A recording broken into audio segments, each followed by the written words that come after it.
Global news 24 hours a day.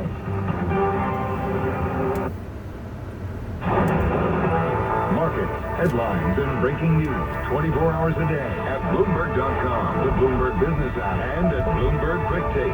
This is a Bloomberg Business Flash. We had an interesting development in the U.S. Treasury market today. The entire yield curve shifted lower after a couple of days of just punishing kind of price action in the bond market, sending yields to the highest level that we've seen since about mid-2019. The catalyst for the reversal today may have been a very strong auction of 20-year bonds, seemed to trigger buying across the curve, and that in turn sent yields down. The 2-year was off about 7 basis points to 2.09%. The 10-year down about 8 basis points to 2.29%. Now this move lower in rates was kind of curious because it came on a day when crude oil jumped more than 5%.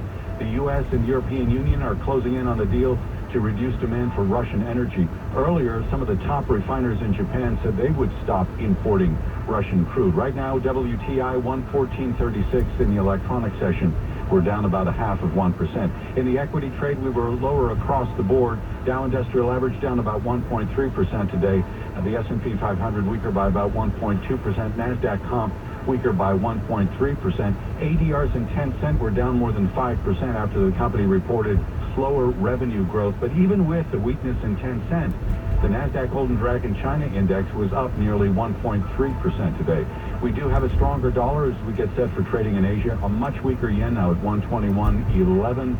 Futures for the Australian market imply a little bit of weakness for the market in Sydney. Will be online at the top of the hour. More on markets in 15 minutes.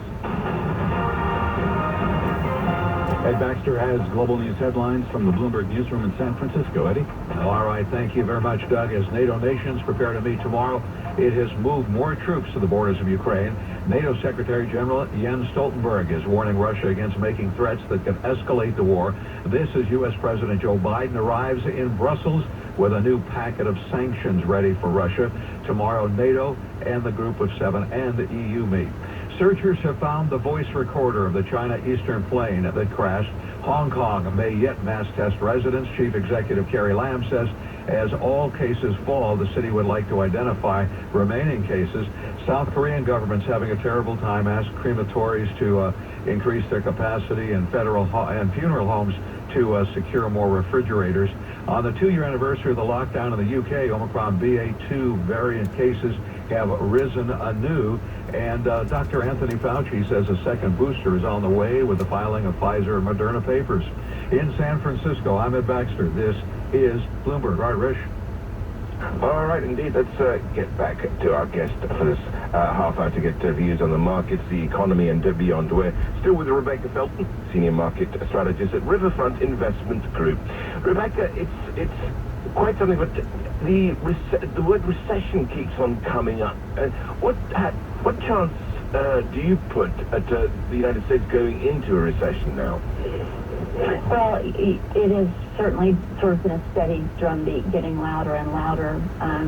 I don't know how much better our crystal ball is than most others, but I think generally speaking, 20 to 30% chance in next year. But I would counter that again with some of the points I made earlier, just in terms of how strong the economy is.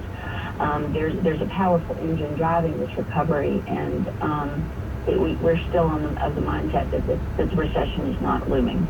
The yield curve actually did widen a little in the past 2 days, but let's face it, over the past 3 or 4 weeks, the story has been a much narrower yield curve. I'm curious how that plays into your strategy on financials. Well, we have actually bolstered our holdings in financials over the past few months, particularly in our longer horizon portfolios, with a preference for big banks as opposed to some of the smaller ones.